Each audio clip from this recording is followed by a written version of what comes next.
નમસ્કાર વિદ્યાર્થી મિત્રો, હું ભાવેશ વાળા આજના વિડીયો લેક્ચરની અંદર દરેક વિદ્યાર્થી મિત્રોનું હાર્દિક સ્વાગત કરું છું।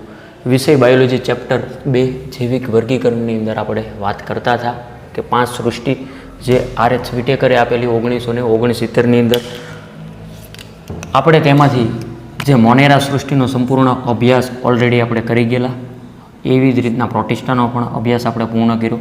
સૃષ્ટિ ફૂગની લાસ્ટ લેક્ચરની અંદર આપણે વાત ચાલતી હતી અને મેં એવું કીધેલું કે 1-2 લેક્ચરનું હજી આમાં આપણે કામ છે, એટલે જે ટોટલ 2 લેક્ચર જે કમ્પ્લીટ થશે એટલે ફૂગ સૃષ્ટિ કમ્પ્લીટ થઈ ગણાય।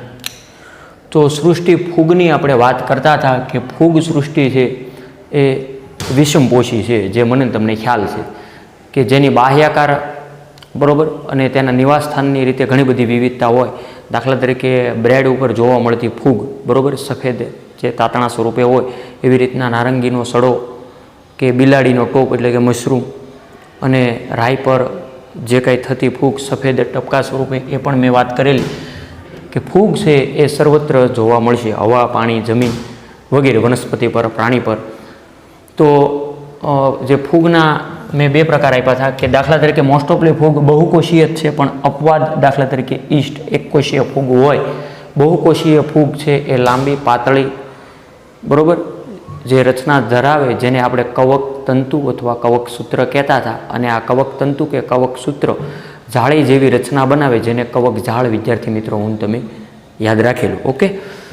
અને એ પણ મેં વાત કરેલી કે વનસ્પતિની જે ફૂગ સૃષ્ટિની કોષ દિવાલ જે કાઇટિનની બનેલી હોય, ઉપરાંત કેટલીક વાર જે પોલિસેકેરાઇડ દ્રવ્યોને લીધે ફંગલ સેલ્યુલોઝ તરીકે પણ ઓળખાય। ફૂગની આપણે પોષણની વાત કરેલી કે પોષણ 3 પ્રકારે મેળવી શકે, કાં તો એ મૃતોપજીવી, નેક્સ્ટ હતો જે પરોપજીવી, અને કાં તો સહજીવી બરાબર। સહજીવીની અંદર આપણે યાદ રાખ્યું હતું ઉદાહરણ તરીકે લાઇકેન અને વનસ્પતિના કવક મૂળ, આવી વાત છેલ્લા લાસ્ટ લેક્ચર સુધીમાં આપણે જોયેલી। હવે ફૂગ સૃષ્ટિની અંદર જ આપણે આગળ વધીએ છીએ બરાબર। આગળનો એક લેક્ચર જોયો, હજી આના પછી આપણે ટોટલ 2 લેક્ચર, આજનો અને નેક્સ્ટ લેક્ચર સૃષ્ટિ ફૂગની અંદર આપણે આગળ વધીએ।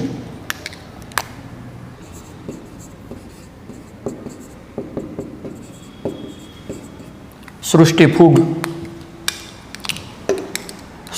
ફૂગની અંદર આપણે હવે નેક્સ્ટ મુદ્દો આવી રહ્યો છે, પ્રજનનની વાત કરીએ। પ્રજનન તો કે સૃષ્ટિ ફૂગની અંદર પ્રજનન 3 પ્રકારે જોવા મળે।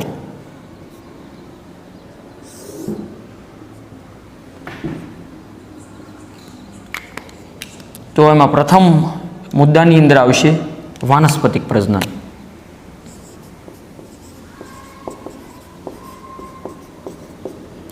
વાનસ્પતિક પ્રજનન, બીજું અલિંગી પ્રજનન, અને ત્રીજું લિંગી પ્રજનન।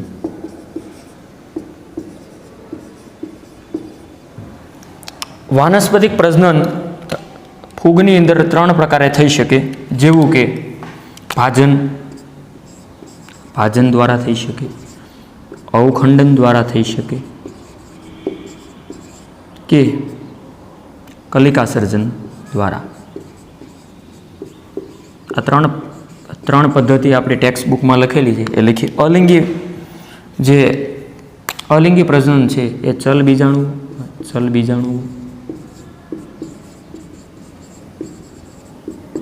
બીજા છે કણી બીજાણુ, તે દ્વારા ફૂગમાં અલિંગી પ્રજનન જોવા મળે। જ્યારે લિંગી પ્રજનન ફળકાય રચનામાં ઉત્પન્ન કરાતા અંડ બીજાણુઓ, ધાની બીજાણુઓ, અને ત્રીજો પોઈન્ટ તમારે યાદ રાખવાનો છે પ્રકણી બીજાણુ। અંડ બીજાણુ, ધાની બીજાણુ અને પ્રકણી બીજાણુ, ઓકે। હવે ડિટેલમાં આપણે જોઈએ શું કહેવા માંગે ભાજન। અહીંયા આપણે ફૂગની જ વાત કરીએ, અને ફૂગની મેં અહીંયા થોડીક તમને વાત આગળના લેક્ચરમાં કરેલી કે દાખલા તરીકે આ ફૂગ મેં દર્શાવી કે જે કવક ઝાડ સ્વરૂપની હતી.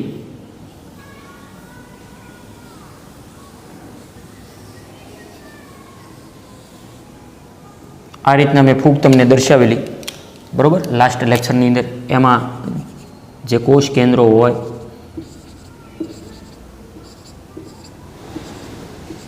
જોકે કેટલીક ફૂગની અંદર તમે જોયું હતું કે આડા પડદા જોવા મળે ને કેટલાકમાં ન પણ હોય. અહીંયા દાખલા તરીકે આડા પડદા અહીંયા દર્શાવી દઈએ.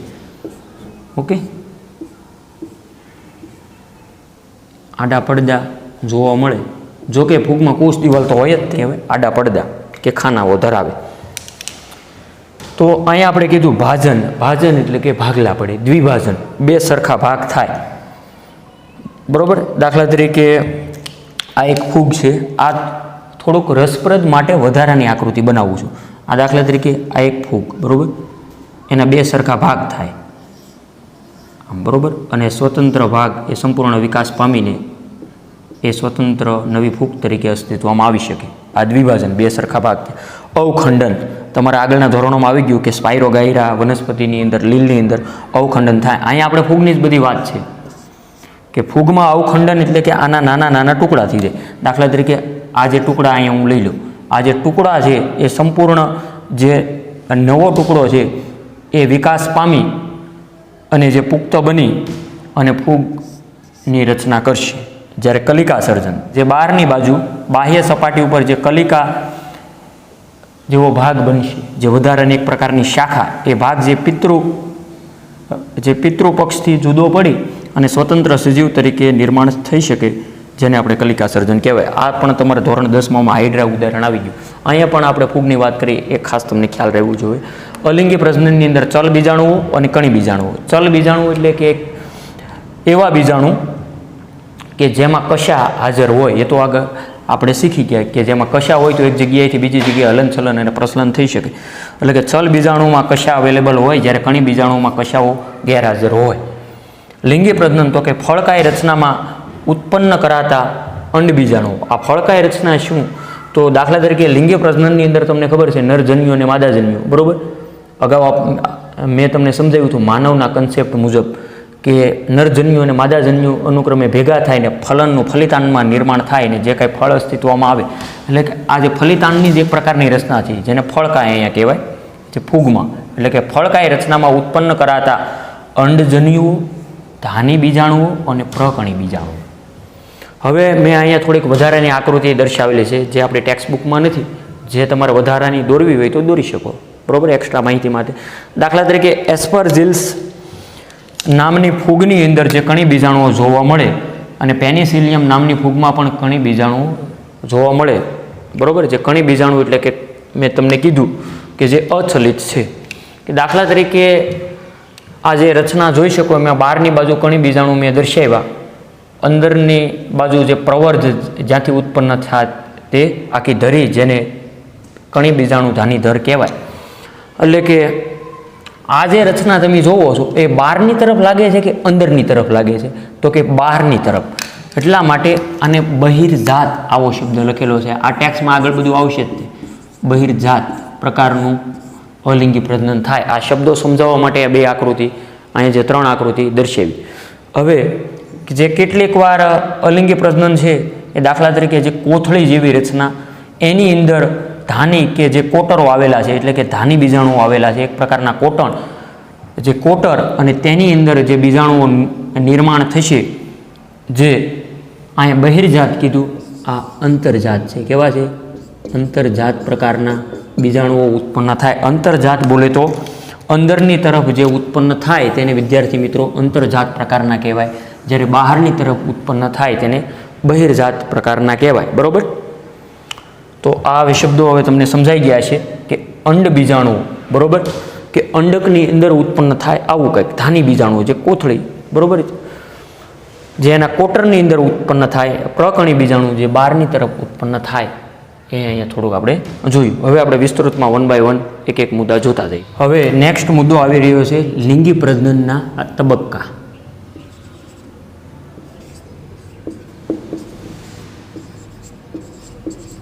લિંગી પ્રજનનના તબક્કા. આપણી ટેક્સ્ટ બુક મુજબ લિંગી પ્રજનનના તબક્કા 3 પ્રકારે દર્શાવેલા છે.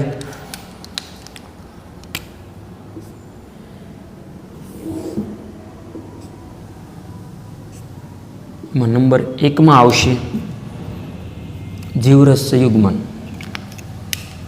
શું આવશે? જીવરસ સંયુગ્મન. બીજું આવશે કોષ કેન્દ્ર સંયુગ્મન. કોષ કેન્દ્ર સંયુગ્મન. અને ત્રીજું આવશે અર્ધીકરણ. જોઈએ ડિટેલમાં શું કહેવા માંગે. જીવરસ સંયુગ્મન એટલે કે જીવરસ એટલે કે કોષરસનું સંયુગ્મન એટલે કે બે ચલિત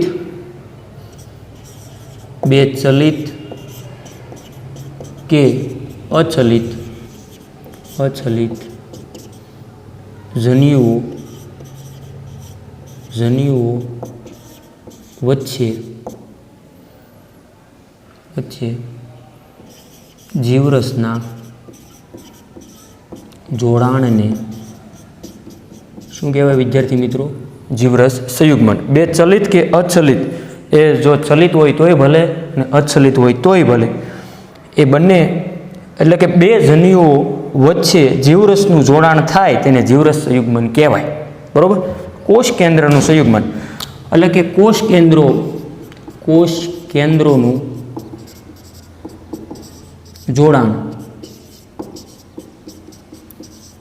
જોડાણને શું કહેવાય? તો કે કોષ કેન્દ્ર સંયુગ્મન. અર્ધીકરણ. ફલિતાંડના અર્ધીકરણથી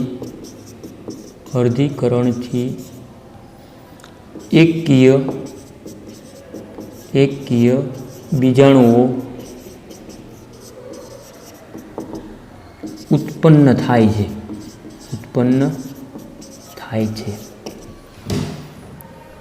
અહીંયા આપણી ટેક્સ્ટમાં આપણે વિસ્તૃતની અંદર લિંગી પ્રજનન જોવાનું જ છે. બરાબર? જોઈએ સ્ટેપ બાય સ્ટેપ. આ વસ્તુ તમે સમજી ગયા. જીવરસનું સંયુગ્મન એટલે કે બે ચલિત કે અચલિત જન્યુઓ વચ્ચે જીવરસનું જોડાણ થાય તેને જીવરસનું સંયુગ્મન કહેવાય. આ લિંગી પ્રજનનના જ તે આપણે અહીંયા તબક્કાની વાત કરીએ. આ લિંગી પ્રજનન જ તે હવે પછી આપણે નેક્સ્ટ જે કાંઈ લેક્ચર છે આખો એમાં આપણે વિસ્તૃતમાં જોઈએ. તો કે કોષ કેન્દ્રનું સંયુગ્મન થાય. બરાબર? કે પહેલાં જીવરસનું સંયુગ્મન થયું, ત્યારબાદ કોષ કેન્દ્રનું સંયુગ્મન થયું અને પછી અર્ધીકરણ થાય. લિંગી પ્રજનનની અંદર તમને ખબર છે બે જન્યુઓ ભેગા થાય. બરાબર? એનું ફલન થાય, ફલિતાંડ, અહીંયા શબ્દ લખેલો છે ફળકાય. બરાબર? ત્યારબાદ તેનું અર્ધીકરણ થાય અને છેલ્લે જે કાંઈ અહીંયા ફૂગનું સર્જન થાય એ થશે. ઓકે? તો લિંગી પ્રજનનના તબક્કાઓ જોયા. હવે લિંગી પ્રજનનની ક્રિયાવિધિ જોઈએ.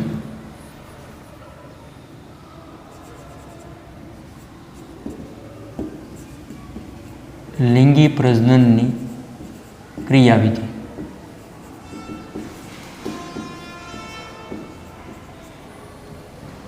મેં એક મુદ્દા સરળ બનાવવાનો પ્રયત્ન કરેલો છે, ખાસ ધ્યાન આપજો. બરાબર? એક મુદ્દાઓ સ્ટેપ બાય સ્ટેપ બનાવ્યા છે જે તમને યાદ રાખવામાં ખૂબ જ સરળ રહે, એટલા માટે થોડીક મહેનત કરવી જરૂરી છે. બરાબર? તો લિંગી પ્રજનનની ક્રિયાવિધિની અંદર આપણે જે પ્રથમ મુદ્દો લખીએ કે જ્યારે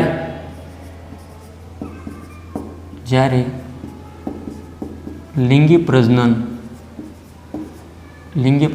થાય છે ત્યારે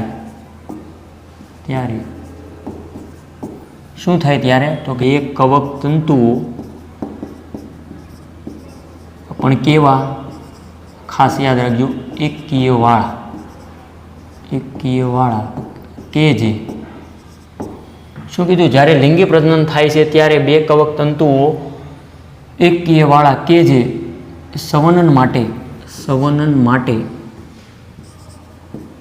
માટે યોગ્ય હોય તે એકબીજાની નજીક આવે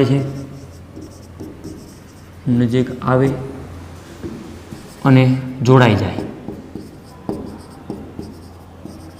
છે એમ કહેવા માંગે. એટલે કે જ્યારે લિંગી પ્રજનન થાય ત્યારે બે કવક તંતુઓ એકકીયવાળા, બરોબર, એટલે કે દાખલા તરીકે એમ કહેવા માગે, આ દાખલા તરીકે એકી એટલે કે એન, બીજા એકી એટલે કે બીજો એન, બરાબર. આ ભેગા થાય અને 2n નિર્માણ કરે, બરાબર, દ્વિકીય. એટલે કે જ્યારે લિંગી પ્રજનન થાય ત્યારે જે કવક તંતુઓ, બરાબર, જે કવક તંતુઓ, જે કવક જાળ રચે, એ જે કવક તંતુઓ એકકીયવાળા કે જે સંવનન માટે, જે પ્રજનન માટે યોગ્ય હોય તે એકબીજાની નજીક આવશે, બરાબર. નજીક આવે તો જ પ્રજનન થાય, નજીક આવશે અને જોડાઈ જાય, બરાબર. એ રીતના સૌપ્રથમ લિંગી પ્રજનનની શરૂઆત થાય. તો અહીંયા જે ફૂગની અંદર નર અને માદા સ્પષ્ટ કહેવા શક્ય નથી. એટલે કે આપણી ટેક્સ્ટ બુકમાં એવો શબ્દ લખ્યો કે બે હરીફ પ્રકારના જે સજીવો એકબીજાની નજીક આવે, બરાબર, જે સ્પર્ધા કરે એની જે સૌથી વધારે જે પ્રભાવી જૂથ હશે એ એકબીજાની નજીક આવે, પ્રજનનમાં ભાગ ભજવી શકે. ઓકે. નેક્સ્ટ મુદ્દો, અમુક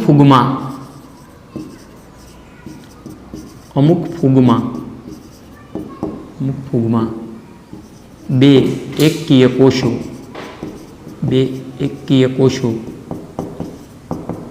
ભેગા થઈ તરત જ દ્વિકીય કોષો બને છે. મેં હમણાં કીધું એમ કે અમુક ફૂગ આવી પણ છે કે તેના બે એકકીય કોષો ભેગા થાય જે તરત જ દ્વિકીય એટલે કે 2n પ્રકારના કોષોમાં નિર્માણ થઈ જશે, બરાબર. એ અમુક ફૂગમાં લાગુ પડે, બધી જ ફૂગમાં લાગુ પડે નહીં. જ્યારે બાકીની ફૂગની વાત કરવી હોય, જ્યારે બાકીની ફૂગમાં દાખલા તરીકે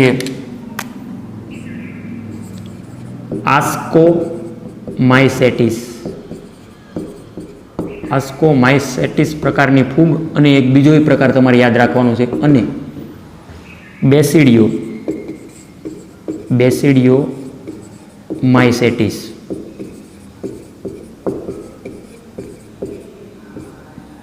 આસ્કોમાઇસેટિસ અને બેસિડિયોમાઇસેટિસ એ બંનેમાં આંતરિક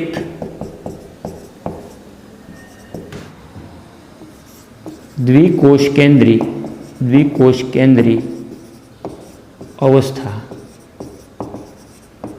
જોવા મળે છે. એટલે કે જ્યારે બાકીની ફૂગ છે, દાખલા તરીકે આસ્કોમાઇસેટિસ અને બેસિડિયોમાઇસેટિસ, જોકે ફૂગને ચાર વર્ગની અંદર ડિવાઈડ કરી શકાય, આપણે નેક્સ્ટની અંદર જોવાનું જ છે કે તેની અંદર આંતરિક દ્વિકોષ કેન્દ્રીય અવસ્થા ઉત્પન્ન થાય કે બે કોષો ઓલરેડી અંદર જોડાઈ ગયેલા જશે, બરાબર. તો સૌપ્રથમ એનું અર્ધીકરણ થવું જરૂરી છે. એટલે કે શું કહેવા માંગે એ જોઈએ. આ દ્વિકોષ કેન્દ્રી એટલે શું? એટલે કે n+n,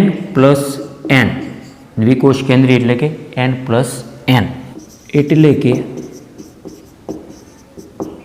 એક કોષમાં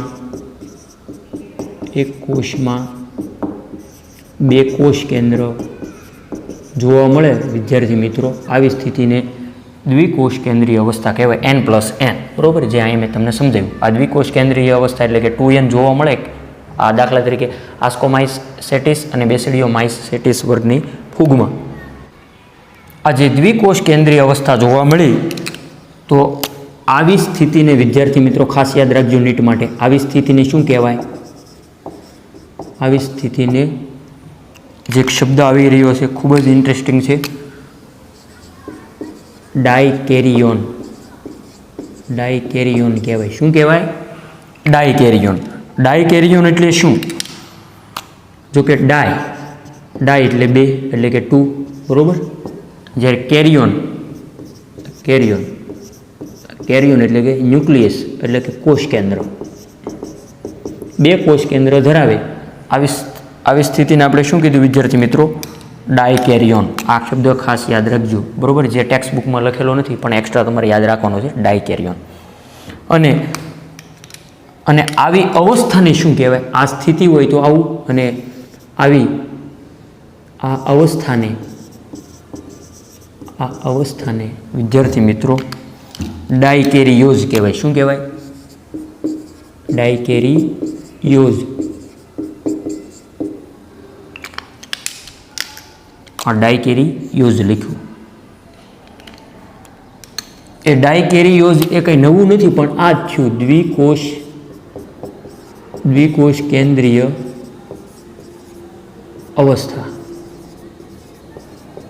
અવસ્થા કહે છે. કોને? આને. અને ત્યારબાદ એટલે કે હવે પછી જે પિતૃકોષ કેન્દ્રો જોડાઈ જશે અને કોષ દ્વિકીય બને છે. કોષ દ્વિકીય બને એટલે મેં હમણાં જ તમને સમજાવ્યું, જેને આપણે 2n કહેતા હતા. 2n. ફૂગમાં ફળકાય બને છે જેમાં અર્ધીકરણ થવાથી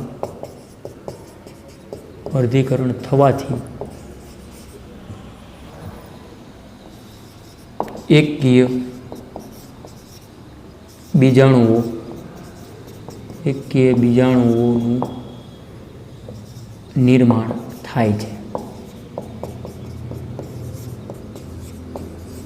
એકકીય બીજાણુ એટલે આપણે યાદ રાખ્યું એને એન કહેવાય.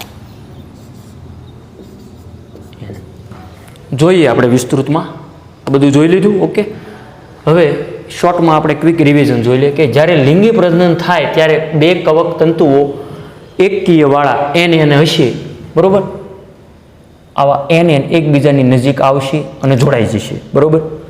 સૌપ્રથમ અહીંયા તમે યાદ રાખ્યું કે સૌપ્રથમ પહેલાં જીવરસ જોડાય, ત્યારબાદ અનુક્રમે જે કોષ કેન્દ્ર જોડાય. પણ અમુક ફૂગમાં એકકીય કોષો ભેગા થાય ને તરત જ દ્વિકીય કોષ બનાવી નાખશે. બરાબર છે? તરત જ ઓન ધ સ્પોટ જેવા ભેગા થયા એવા દ્વિકીય કોષ બનાવી નાખશે. જ્યારે બાકીની ફૂગ, દાખલા તરીકે આસ્કોમાઇસેટિસ અને બેસિડિયોમાઇસેટિસ વર્ગની ફૂગમાં આંતરિક દ્વિકોષ કેન્દ્રીય અવસ્થા જોવા મળે. તેમાં જે પહેલેથી જ દ્વિકોષ કેન્દ્રિત છે 2n. હવે અહીંયા આપણે રૂલ્સ કેવો છે કે બે એકકીય કોષો જ તે એકબીજાની નજીક આવશે, પણ જો 2n હશે તો સૌપ્રથમ એનું અર્ધીકરણ થવું જરૂરી છે. એટલે અહીંયા એ જ વાત કરે કે દ્વિકોષ કેન્દ્રીય અવસ્થા એટલે કે કેવી? એટલે કે n+n એટલે કે 2n. એટલે કે એક કોષમાં બે કોષ કેન્દ્ર જોવા મળે. આવી સ્થિતિને ડાયકેરિયોન કહેવાય. ડાય એટલે બે, 2, અને કેરિયોન એટલે કે ન્યુક્લિયસ, જેને એનું કોષ કેન્દ્ર કહેવાય. એટલે કે આ અવસ્થાને ડાયકેરિયોઝ એટલે કે દ્વિકોષ કેન્દ્રીય અવસ્થા કહેવાય. હવે પછી જે પિતૃકોષ કેન્દ્રો જોડાઈ જશે. બરાબર? એટલે કે આમાં જે દ્વિકોષ કેન્દ્રીય અવસ્થા છે n+n, એ જે પિતૃકોષ કેન્દ્રો એકબીજા સાથે જોડાયેલા હોય અને દ્વિકીય બને. બરાબર? હવે તેનું અર્ધીકરણ થવું જરૂરી છે જો એને લિંગી પ્રજનનમાં ભાગ લેવો હોય તો. એટલે કે ફૂગમાં ફળકાય બને છે, જે આપણે ફલિતાંડ આપણે કહેતા હતા માનવમાં, એ જ તે. એટલે કે ફૂગમાં ફળકાય બને છે જેમાં અર્ધીકરણ થાય. બરાબર? હવે દાખલા તરીકે આનું અર્ધીકરણ થયું એટલે કે ફરી પાછું એન આવી જશે. અર્ધીકરણ થયું એટલે અડધા. બરાબર? મનુષ્યમાં તમને ખબર છે કે 43 રંગસૂત્ર છે. જોડીમાં કહું તો 23 જોડ રંગસૂત્ર. કે નર અને માદાનું મિલન થયું એટલે કે એનું ફલન થયું. બરાબર? હવે તો એ બાળકની અંદર 43 જોડ રંગસૂત્ર થયા શરૂઆતમાં, પણ એનું અર્ધીકરણ તો થાય ને. કાંઈ કોઈનામાં 46 જોડ રંગસૂત્ર હોય એવો કોઈ હોય જ નહીં. બરાબર? એ અર્ધીકરણ થાય જ તે. આવી બધી આગળ તમારા પ્રજનનની અંદર તમારે વિસ્તૃતમાં ધોરણ 12માની અંદર અલિંગી અને લિંગી પ્રજનન આવશે ત્યારે ડિટેલમાં જોઈશું. એટલે કે ફૂગમાં ફળકાય બને છે જેમાં અર્ધીકરણ થવાથી એકકીય બીજાણુઓનું નિર્માણ થાય. આ એકકીય બીજાણુ નિર્માણ થયા હોય તો એકબીજા સાથે જે હરીફ હશે એ જોડાશે અને પ્રજનનમાં ભાગ ભજવી શકે. ઓકે, હવે હું બોર્ડ સાફ કરીને નેક્સ્ટ લખી રહ્યો છું. એટલું લખી નાખો પહેલાં. હવે આપણે ફૂગ સૃષ્ટિને 4 પ્રકારના વર્ગોની અંદર વિભાજિત કરેલી છે. એ જે કયા કયા વર્ગો છે જોઈએ.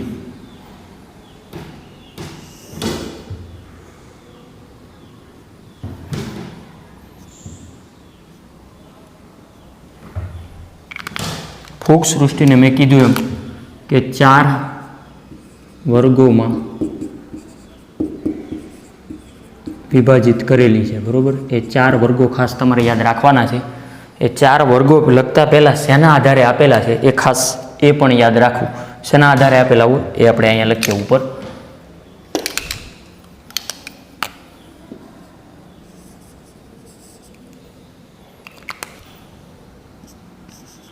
કવક જાળની બાહ્ય રચના, બીજું બીજાણુ નિર્માણનો પ્રકાર,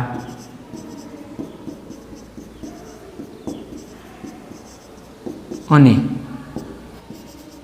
ફળકાયોના નિર્માણના આધારે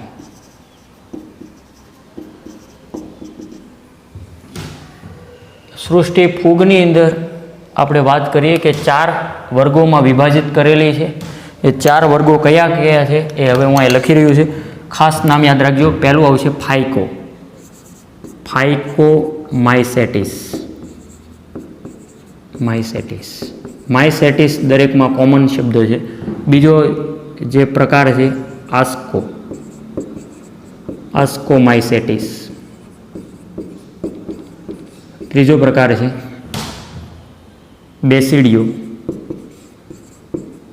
બેસિડિયોમાઇસેટિસ. અને ચોથો પ્રકાર છે ડ્યુટરોમાઇસેટિસ. આ 4 વર્ગની અંદર મેં ડિવાઈડ કરી સૃષ્ટિ ફૂગ. શેના આધારે એ ખાસ યાદ રાખજો. કવક જાળની બાહ્ય રચના, બરોબર છે. કવક જાળ કોને કહેવાય છે આગળ આપણે જોઈ ગયા. કે બીજાણુ નિર્માણનો પ્રકાર, કે કયા પ્રકારના બીજાણુ ઉત્પન્ન કરી શકે, ચલ અચલ વગેરે જે કાંઈ લાગુ પડતા હોય. કે ફળકાયોના નિર્માણના આધારે એ 4 વર્ગની અંદર ડિવાઈડ કરી. એમાંનો નંબર 1 ફાઇકોમાઇસેટિસ. હવે હું અહીંયા આની વાત કરું છું વિસ્તૃતમાં.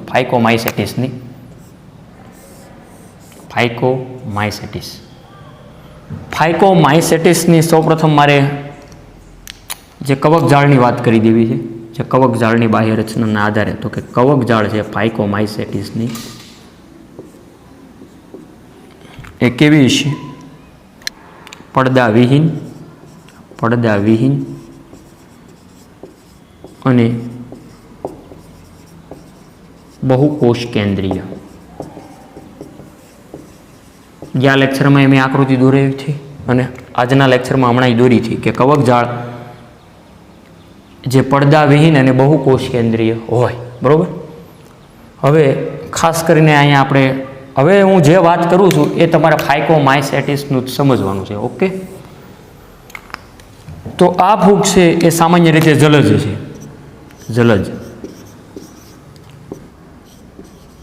ભીના અને ભેજયુક્ત વિસ્તારોમાં જોવા મળે. સામાન્ય રીતે ક્યાં જોવા મળશે? તો કે જલજ છે, ભીના અને ભેજયુક્ત વિસ્તારોમાં જોવા મળે. પણ દાખલા તરીકે ક્યારેક અવિકલ્પી કે આવો કોઈ ઓપ્શન ન હોય તો અવિકલ્પી પરોપજીવી તરીકે વનસ્પતિઓ પર જોવા મળે છે. કે અવિકલ્પી પરોપજીવી તરીકે વનસ્પતિઓ પર પણ જોવા મળે છે. કઈ ફૂગ? ફાઇકોમાઇસેટિસ પ્રકારની ફૂગ. અવિકલી લખાઈ ગયું, અવિકલ્પી. ઓકે. 2 પ્રકારના બીજાણુઓ ધરાવે. તો કે કયા? ચલ બીજાણુ અને અચલ બીજાણુ. ચલ બીજાણુઓ કોશા ધરાવે, અચલ બીજાણુઓ કોશા ધરાવે નહીં. અને આના દ્વારા અલિંગી પ્રજનન કરી શકે. ચલ બીજાણુ કે અચલ બીજાણુ અલિંગી પ્રજનન થાય. એટલે કે ચલ બીજાણુ કે અચલ બીજાણુ અંતર્જાત પ્રકારના છે, બરાબર. અંતર્જાત પ્રકારના છે એટલે અંદરની બાજુ બીજાણુ ઉત્પન્ન કરે. હમણાં મેં આકૃતિ આગળ દોરી હતી આવું કંઈક, બરાબર. એ તમે સમજી જશો કે અંતર્જાત અને બહિર્જાત, બરાબર. જે કોને કહેવાય? બહારની બાજુ એટલે બહિર્જાત, અંદરની તરફ અંતર્જાત. બે જન્યુઓનું જોડાણ, બે જન્યુઓનું જોડાણ જેને યુગ્મ બીજાણુ કહેવાય. શું કહેવાય? યુગ્મ બીજાણુ. યુગ્મ એટલે જોડકું, બરાબર? બે બીજાણુ. હવે જન્યુઓ કેવા હશે? ખાસ મારે જન્યુની આ વાત કરવી, જન્યુની, બરાબર?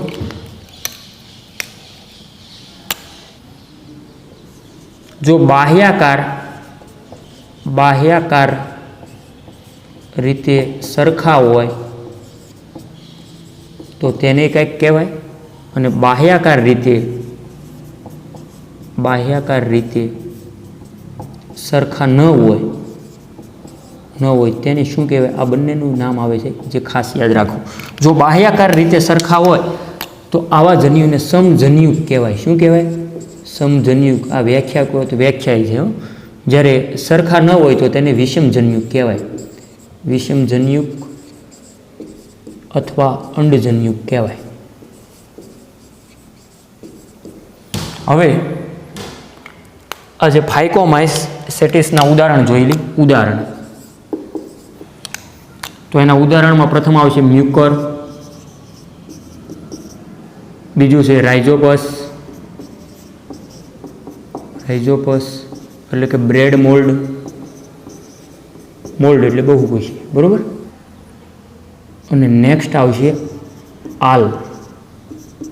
આલ્બ્યુગો એટલે કેવી ફૂગ? રાય પર થતી પરોપજીવી ફૂગ છે. પરોપજીવી ફૂગ રાય નામની વનસ્પતિ ઉપર થાય. આ ત્રણ ઉદાહરણ તમારે ખાસ યાદ રાખવાના છે. મ્યુકર, બીજું રાઇઝોપસ એટલે કે બ્રેડ મોલ્ડ, અને આલ્બ્યુગો એટલે કે રાય પર થતી પરોપજીવી ફૂગ. બહુ સરળ છે વર્ણન. તો ફાઇકોમાઇસેટિસ આજના લેક્ચર પૂરતું અહીંયા આપણે રાખીએ. ત્યારબાદ જે ફૂગના બીજા વર્ગો છે, આસ્કોમાઇસેટિસ, બેસિડિયોમાઇસેટિસ અને ડ્યુટેરોમાઇસેટિસ, નેક્સ્ટ લેક્ચરમાં જોઈશું, બરાબર? તો એટલે સુધી રાખીએ.